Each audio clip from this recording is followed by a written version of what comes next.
On the Capitol Watch, Idaho law enforcement is not offering early support to change Idaho's mandatory minimum drug laws. They say the proposed changes take away from the law's biggest strength, which is deterring drug dealers from coming to Idaho in the first place.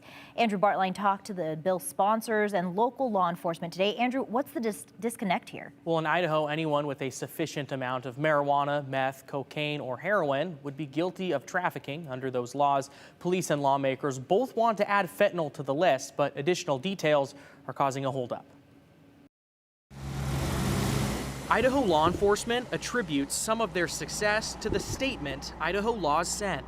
The fact that we actually have drug traffickers who avoid the state of Idaho, avoid coming into the state of Idaho because they know of our mandatory minimums. Tracy Bastrachea is the spokesperson for the Idaho Chiefs of Police Association. Absolutely, we know that happens. We have them saying it on wire taps. And through a growing fentanyl crisis throughout the state, law enforcement also wants to add fentanyl to the list of illegal drugs carrying a mandatory minimum sentence. But their first effort fell short. The House State Affairs Committee held the bill, questioning mandatory minimum laws as a whole.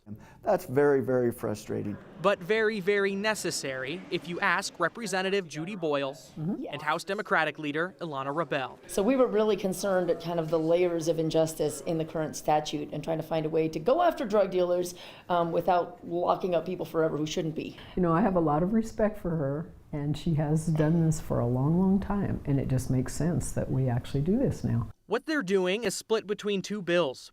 Both add fentanyl to the list of mandatory minimums, but one bill requires police to prove intent to sell for a trafficking conviction.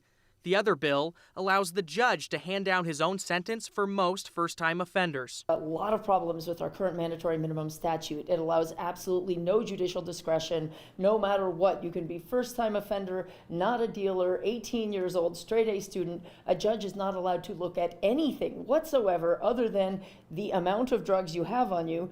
I've also talked to judges who can't come and testify, but they have told me that it saddens them that they have to convict these people when they know they should not be in prison for 5 years. We like adding fentanyl, but this idea of a safety valve of letting these traffickers come through like it's the first time they've ever done this is crazy to us.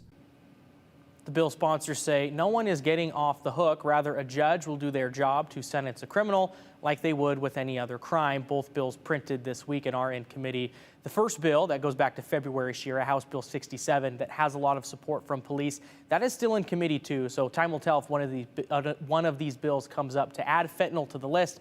And of course, these bills would determine which additional details people are willing to compromise on. All right, only time will tell, like you said. Andrew Bartline, thank you.